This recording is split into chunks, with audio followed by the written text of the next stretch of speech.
પરિવર્તન ફાઉન્ડેશન સંઘે સરગમ સંગીત કેન્દ્ર, નટરાજ સંગીત કેન્દ્ર તેમજ આર સંગીત કેન્દ્ર તથા માધાપર ભુજ આસપાસના બાળકો દ્વારા હનુમાન મહોત્સવનું આયોજન કરવામાં આવ્યું. પરિવર્તન ફાઉન્ડેશન સંઘે સરગમ સંગીત કેન્દ્ર, નટરાજ સંગીત કેન્દ્ર અને આર સંગીત કેન્દ્ર તથા માધાપર ભુજ આસપાસના બાળકો દ્વારા હનુમાન મહોત્સવનું આયોજન કરવામાં આવ્યું હતું. આયોજનમાં હનુમાનજીની થીમ પર પ્રશ્નોત્તરી, બાળકો દ્વારા સ્વલિખિત હનુમાન ચાલીસા તેમજ પીપળા તેમજ તુલસી પત્તા પર શ્રી રામ લખી હનુમાન દાદાને સમર્પિત કરવામાં આવેલ હતું. આયોજનમાં પુનિત મહારાજ દ્વારા હનુમાન સત્સંગ કરવામાં આવેલ હતું. સંસ્થા દ્વારા ભેટ આપી બાળકોને પ્રોત્સાહિત કરવામાં આવેલા હતા. અહેવાલમાં ન્યૂઝ દર્શન મહેતા, ભુજ.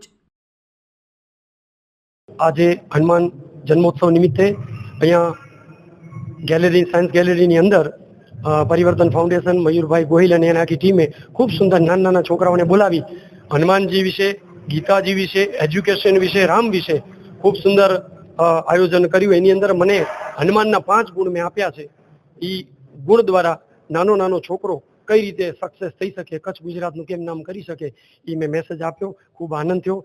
અને હનુમાનજી વિશે એટલું જ કહેવાય કે હનુમાન ચાલીસાનો તમે પાઠ કરો એટલે તમારા બધાય કાર્યો પરિપૂર્ણ થઈ જાય છે. કલયુગની અંદર હનુમાનજી જાગ્રત દેવ છે. હનુમાન એક પગ ઉપર બેઠા છે. એનો અર્થ શું થયો કે continue effort then you are success. આપણે પુરુષાર્થ કરીએ. હનુમાનનો હાથ આવી રીતે છે એટલે શું કે આપણે સોરી એ કહીએ ને આપણે થેન્ક યુ એ કહીએ. એટલે હનુમાનનો આવી રીતે હનુમાને મુગટ ધારણ કર્યું છે. વડીલોના, ગુરુના, મહાદેવના, ભગવાનના આશીર્વાદ લઈએ. હનુમાન ઓછું બોલે છે. આપણે પણ બધાને રિપ્લે ન કરીએ, સમય આવે ત્યારે જવાબ દેશું. અને સૌથી છેલ્લે વાત મેં કીધી કે હનુમાનજીએ લંગોટ ધારણ કરી છે. જેટલી જરૂર હોય ને વાલા જીવનમાં એટલું જ ભેગું કરો. બહુ ભેગું કરવામાં માણસ થાકી જાય છે. તો આ 5 મેસેજ મેં શક્તિ પ્રમાણે આપ્યા છે. આપ સૌને પણ મીડિયાના માધ્યમથી એટલી અવશ્ય પ્રાર્થના કરીશ, તમારા દીકરાને પણ હનુમાનજી વિશે સમજાવજો. કલયુગનો કોઈ દેવ હોય તો હનુમાન જાગ્રત દેવ છે. આપ સૌને જય શ્રી કૃષ્ણ, જય દ્વારકાધીશ, જય હનુમાન. હનુમાન જન્મોત્સવના આપ સર્વેને હાર્દિક શુભકામનાઓ. પરિવર્તન ફાઉન્ડેશન આપ સર્વે લોકો જાણતા જશો, બાળકોની નવીનતમ પ્રવૃત્તિ માટે હંમેશા માટે અગ્રેસર રહ્યું છે. અને આ વખત હનુમાન જન્મોત્સવની રિજનલ સાયન્સ સેન્ટર મધ્યે એક સરસ મજાનું આપણે આયોજન કરેલ છે, જેમાં દરેક બાળકો સૌ પ્રથમ તો ગેલેરી વિઝિટ કરે છે. એમને સંસ્કૃતિ સાથે જોડી અને વિજ્ઞાનને સાથે રાખી અને સરસ મજાનું આયોજન આજના દિવસે 100થી વધુ બાળકો આપણા સ્પર્ધામાં ભાગ લીધે છે.